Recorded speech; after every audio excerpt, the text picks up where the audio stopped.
Hello student, कैसे हैं। हम लोग पिछले लेक्चर में पढ़ रहे थे कॉमर्शियल सेल या बैटरी के बारे में। हम बताए थे बैटरी दो या दो से अधिक समान सेलों के श्रेणीबद्ध संयोजन को क्या कहते हैं, बैटरी कहते हैं। और बताए थे कि बैटरी को क्या विशेषता क्या होना चाहिए कि बैटरी को हल्का होना चाहिए, एक स्थान से दूसरे स्थान तक ले जाने में आसान होना चाहिए, बैटरी को लंबे समय तक कार्य करना चाहिए, बैटरी को नियत वोल्टेज प्रदान करना चाहिए और प्रयोग के वक्त कोई भी रासायनिक परिवर्तन नहीं, मतलब परिवर्तन तो होगा लेकिन कोई भी मेन परिवर्तन नहीं होना चाहिए, बैटरी एक खत्म हो जाए ऐसा नहीं होना चाहिए। बैटरी के प्रकार बताए थे कि बैटरी दो प्रकार के होते हैं, एक होता है प्राइमरी सेल और एक होता है सेकेंडरी सेल। प्राइमरी सेल में बताए थे ऐसे बैटरी में रासायनिक अभिक्रिया केवल एक बार होती है और कहता है इन्हें पुनः प्रयोग नहीं किया सकता। एक बार अगर आप इस्तेमाल कर लिए दोबारा इसका उपयोग आप नहीं कर सकते हैं।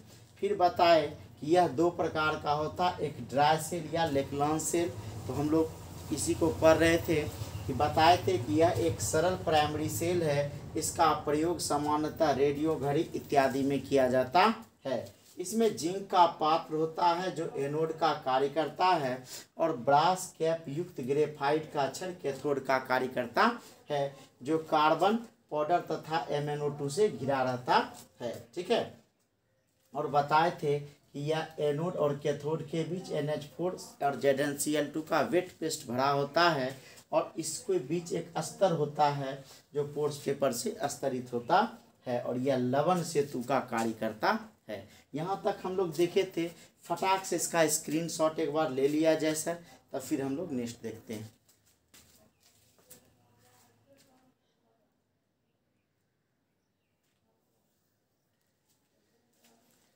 ठीक है, अभी इसी में हम लोग आगे देखें। इसका सेल रिएक्शन होता है, कैसे होता है सर सेल रिएक्शन, ध्यान दीजिएगा।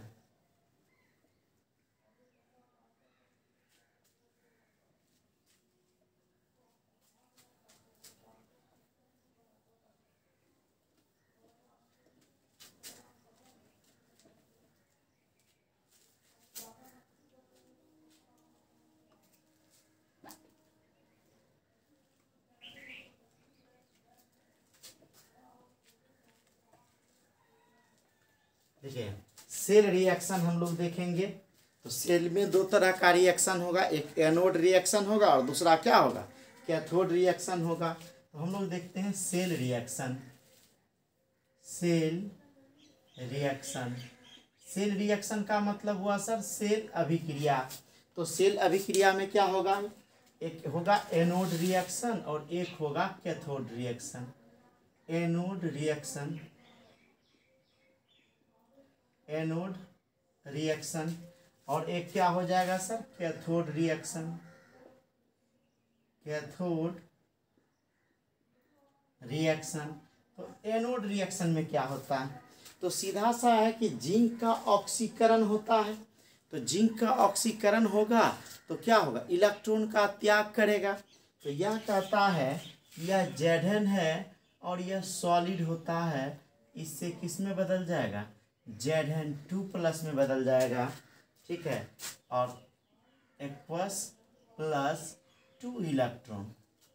ठीक है, और कैथोड रिएक्शन क्या होगा, MnO2 क्या होगा, MnO2 plus NH4 plus NH4 क्या होगा, NH4Cl है तो NH4 और Cl में टूट जाएगा, NH4 प्लस Cl माइनस और MnO2। ठीक है, और यहाँ ZnCl2 तो देखिए है कि Zn का ऑक्सीडेशन हो गया। तो M हम लोग पढ़ चुके हैं कि कौन ज़्यादा प्रभावकारी होगा, जो इलेक्ट्रोड पर क्या होगा जमा होगा। तो यह क्या हो जाएगा +2 इलेक्ट्रॉन, यह जो बन जाता है यह बनता है Mn2O3 प्लस यह बनता है NH3 प्लस H2O। अब बैलेंस कर दीजिए, Mn के आगे 2 है तो यहाँ 2 लगा दीजिए। ठीक है, अब यहाँ क्या हो जाएगा, अब देखिए तो Mn2 हो गया, Mn2 हो गया, ऑक्सीजन 2 दूना 4 हो गया, तो यहाँ एक 3 एक 4 हो गया। अब देखिए हाइड्रोजन, यहाँ नाइट्रोजन 1 हाइड्रोजन 4, यहाँ देखिए 3 2 5 हाइड्रोजन हो गया, बैलेंस नहीं है। तो क्या करेंगे बैलेंस करने के लिए, यहाँ जो है NH4 के आगे 2 लगा देते हैं। तो यहाँ भी कितना लगा देते हैं, 2 लगा देते हैं। तो देखिए तो नाइट्रोजन 2 नाइट्रोजन 2, हाइड्रोजन 4 दूना 8, और यहाँ भी 3 दूना 6 और 2 क्या हो गया 8 हो गया बैलेंस। यह इलेक्ट्रॉन कैंसिल हो जाएगा। अगर दोनों को जोड़ देते हैं तो यह नेट सेल रिएक्शन होता है। दोनों को जोड़ देंगे तो यह क्या होगा, नेट सेल रिएक्शन होगा। ठीक है, अब कहता है मुक्त NH3 और Zn2+ से मुक्त NH3, यही जो मुक्त NH3 हुआ यह क्या करेगा, Zn2+ से, कौन Zn2+, इस Zn2+ से अभिक्रिया कर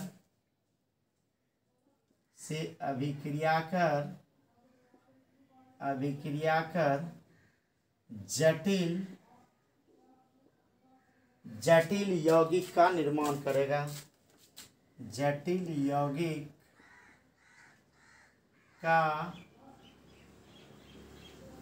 निर्माण करता है। जटिल यौगिक का क्या करता है, निर्माण करता है। तो क्या बना लेगा यहाँ देखिए तो Zn2+ प्लस 2NH3 क्या बना लेगा, यह कॉम्प्लेक्स आयन बना लेगा। तो यह हो जाएगा ZnNH3 का होल ट्वाइस। ठीक है, और यहाँ 2+ कर देंगे, Zn के ऊपर है तो 2+। यही जटिल यौगिक का क्या कर दिया, निर्माण कर दिया।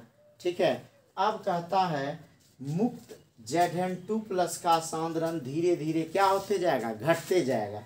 लिख सकते हैं कि मुक्त Zn2+ का सांद्रण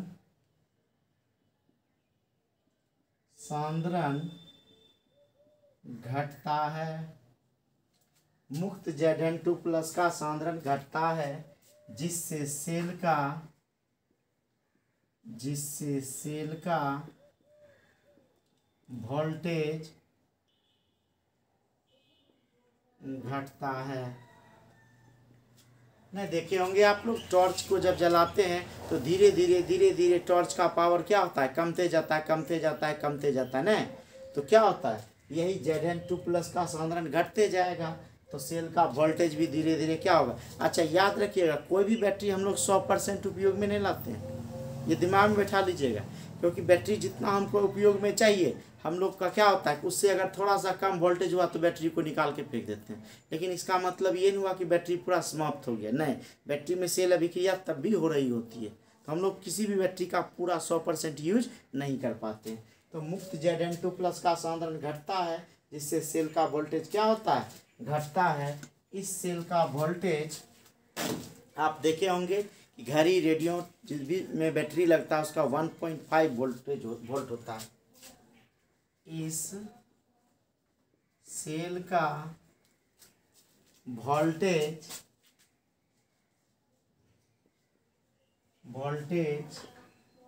लगभग 1.5 वोल्ट, याद रखिएगा 1.5 वोल्ट के करीब होता है। नोट बैठा लीजिएगा कि यह जो सांद्रण घटता है जिससे सेल का वोल्टेज घटता है, इस सेल का वोल्टेज लगभग कितना होता है, 1.5 वोल्ट के करीब होता है। ठीक है, अब कहता है कि जब सर पानी निकल रहा है, H2O निकल रहा है, तो यह बैटरी कभी सूखा रहेगा नहीं। नाम है ड्राई सेल, बैटरी सूखा नहीं होता है। तो याद रखिएगा, इसमें हम लोग एक लाइन मेंशन कर लें। मेंशन क्या करें, सेल शुष्क नहीं होता है। सेल शुष्क मतलब ड्राई मतलब क्या हो गया, शुष्क। सेल शुष्क नहीं होता है, सेल शुष्क नहीं होता है खास बात है सेल, सेल कभी शुष्क नहीं होता है क्योंकि इससे पानी निकलता है। सेल शुष्क नहीं होता है क्योंकि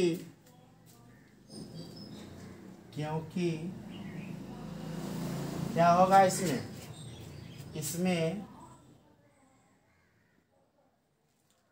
ZnCl2 का और NH4Cl का वेट पेस्ट भरा रहता है। देखिए यहाँ लिखा हुआ है NH4Cl तथा ZnCl2 का वेट पेस्ट भरा होता है क्योंकि इसमें ZnCl2 तथा NH4Cl का वेट पेस्ट भरा रहता है, वेट पेस्ट भरा रहता है। ठीक है, अब इस बैटरी का क्या दोष है? ठीक है, तो हम लोग दोष देखें तो हम लोग ये स्क्रीनशॉट ले चुके हैं। फटाक से स्क्रीनशॉट लीजिए, तब हम इसका दोष देखते हैं, डिफेक्ट्स।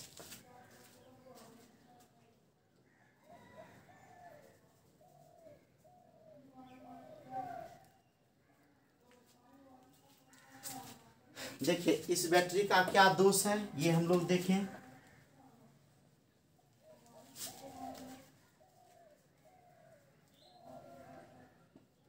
इस सेल का क्या डिफेक्ट है ये देखिए। दोष इसको कहते हैं सर लिमिटेशन। क्या कहते हैं? लिमिटेशन। दोष इस बैटरी का क्या दोष है? सीमाएं। यह बैटरी का क्या डिमेरिट है? तो कहता है कि हम बताए थे कि जब सेल का उपयोग नहीं भी कर रहे होते हैं तो भी सेल क्या करता है? अपना ईंधन का लॉस करता है। जब हम लोग सेल का उपयोग नहीं भी कर रहे होते तो भी ये अपना क्या करता है? रिएक्शन करते रहता है, तो जिससे बैटरी क्या हो जाएगा? समाप्त हो जाएगा। हम लोग लिख सकते हैं जब सेल का उपयोग नहीं होता है, जब सेल का उपयोग नहीं होता है, जब सेल का उपयोग नहीं होता है तो भी अम्लीय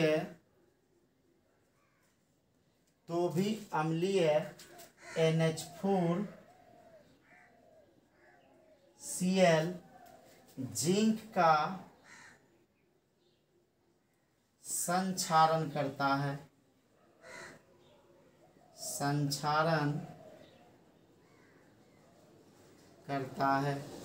तो भी क्या करता है? जिंक का संक्षारण करता है। मतलब जिंक को धीरे धीरे क्या करता है? डिस्ट्रॉय करता है, समाप्त करता है। ठीक है, संक्षारण करता है। ठीक है, तो क्या होगा? जिससे सेल की आयु कम होती जाती,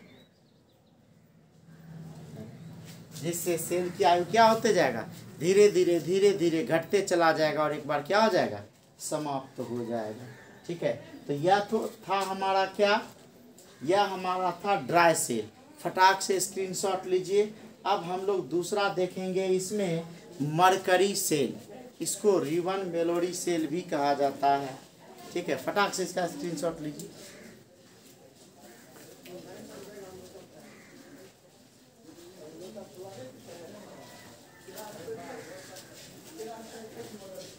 अब हम लोग देखेंगे सेकेंड मरकरी सेल। क्या देखेंगे?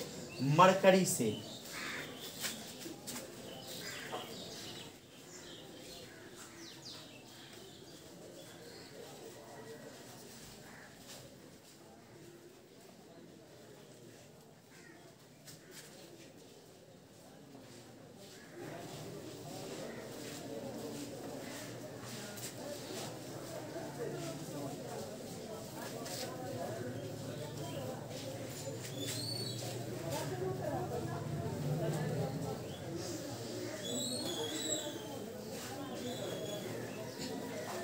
हम लोग भी देखेंगे अब क्या? Mercury cell.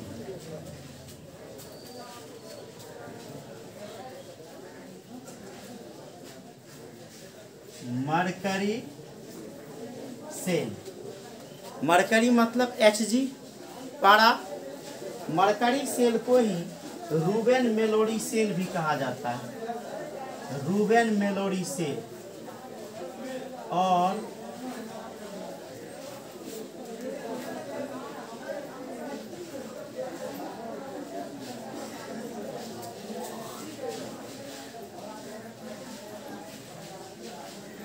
इसी को रूबेन मेलोडी सेल भी कहा जाता है, याद रखिएगा।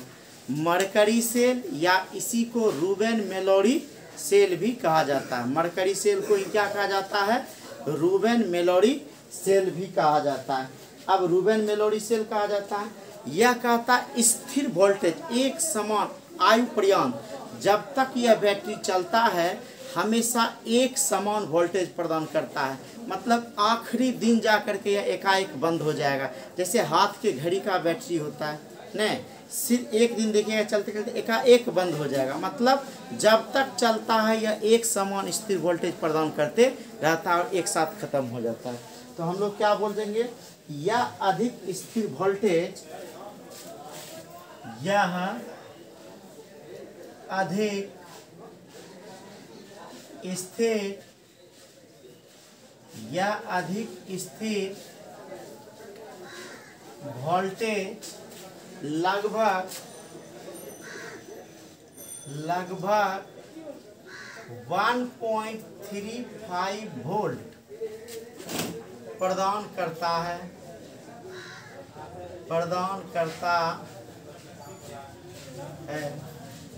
याद रखिएगा, यह बहुत स्थिर वोल्टेज प्रदान करता है और 1.35 वोल्ट का यह वोल्टेज प्रदान करता है।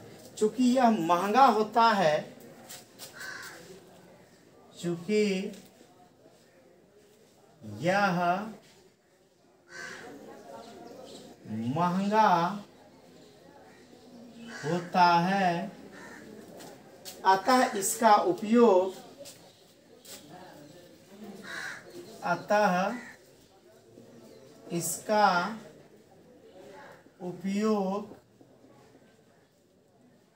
आधुनिक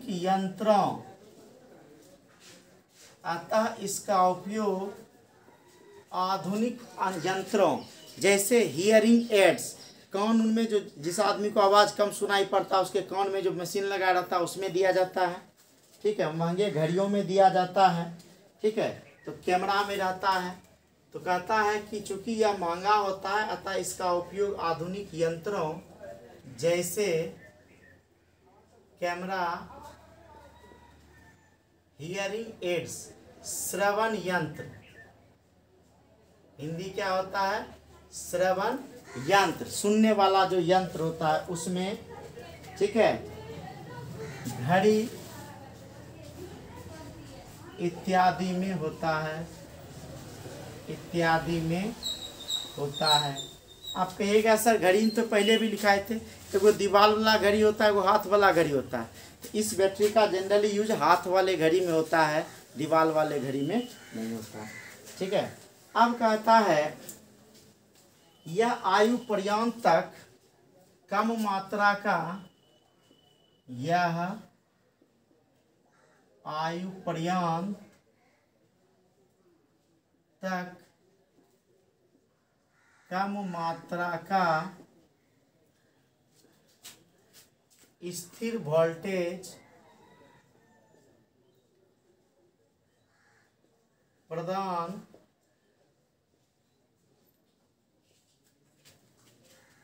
करता है। मतलब एक समान मात्रा का वोल्टेज आखिरी दिन तक यह बैटरी देगा, एकाएक पता चलेगा टक से बैटरी डाउन हो गया। अब कहता है यह मरकरी सेल है और जिंक अमलगम से इसका रिएक्शन होगा। तो कहता है कि इस सेल में, अब इसका बनावट देखते हैं, क्रियाविधि देखते हैं। कहता है इस सेल में जिंक Hg अमलगम, इस सेल में जिंक Hg, ठीक है, zinc Hg amalgam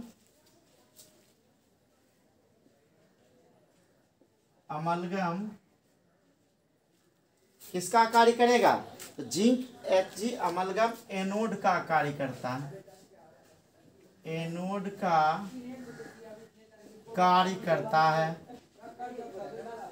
zinc Hg amalgam जो है यह एनोड का कार्य करता है, ठीक है। एवं HgO प्लस सी एवं HgO प्लस सी का पेस्ट कैथोड का कार्य करता है, कैथोड का कार्य करता है। ध्यान दीजिए, इस सेल में जिंक Hg अमलगम किसका कार्य करेगा? एनोड का कार्य करेगा। और यह जो HgOC है का पेस्ट जो है किसका कार्य करेगा? कैथोड का कार्य करता है, ठीक है। इस इलेक्ट्रोलाइटिक पेस्ट को इस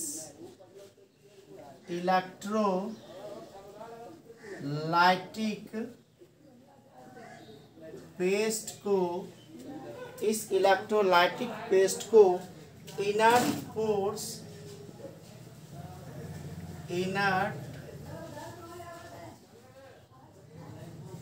पोर्स मटेरियल में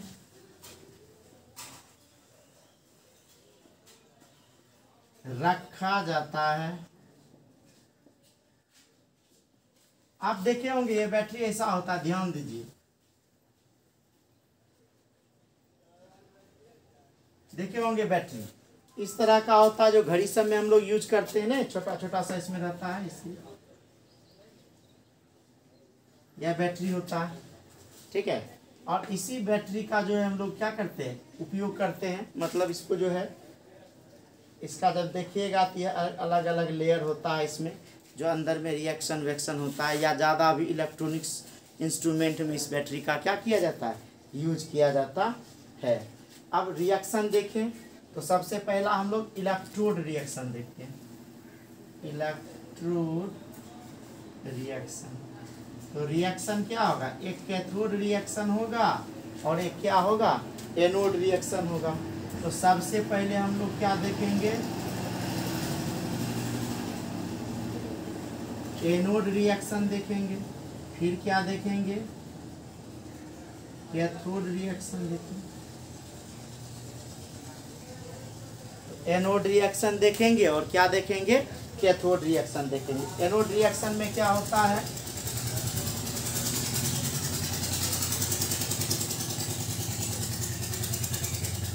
देखिए एनोड रिएक्शन में क्या होता है, यह जिंक है और Hg का अमलगम है। जिंक Hg अमलगम हो गया और यह 2OH माइनस, ठीक है, से अभिक्रिया करके जिंक ऑक्साइड बना लेगा, ठीक है, और प्लस H2O बना लेगा, प्लस 2 इलेक्ट्रॉन हो जाएगा। और कैथोड रिएक्शन क्या होगा, HgO प्लस H2O, फिर यह 2 इलेक्ट्रॉन यह बना लेता है Hg प्लस 2OH माइनस। तो यह क्या हो जाएगा, यह 2OH कैंसिल, यह H2O कैंसिल, यह 2 इलेक्ट्रॉन कैंसिल। तो नेट सेल रिएक्शन क्या होगा, देखिए तो नेट सेल रिएक्शन, तो नेट सेल रिएक्शन क्या होगा, अब दोनों को जोड़ दीजिए, तीर के इधर अलग, तीर के इधर अलग। तो यहाँ जिंक Hg अमलगम हो गया प्लस HgO हो गया, इधर तीर हो गया। अब इधर क्या बच गया आपका, ZnO प्लस क्या बच गया, Hg बच गया, ठीक है।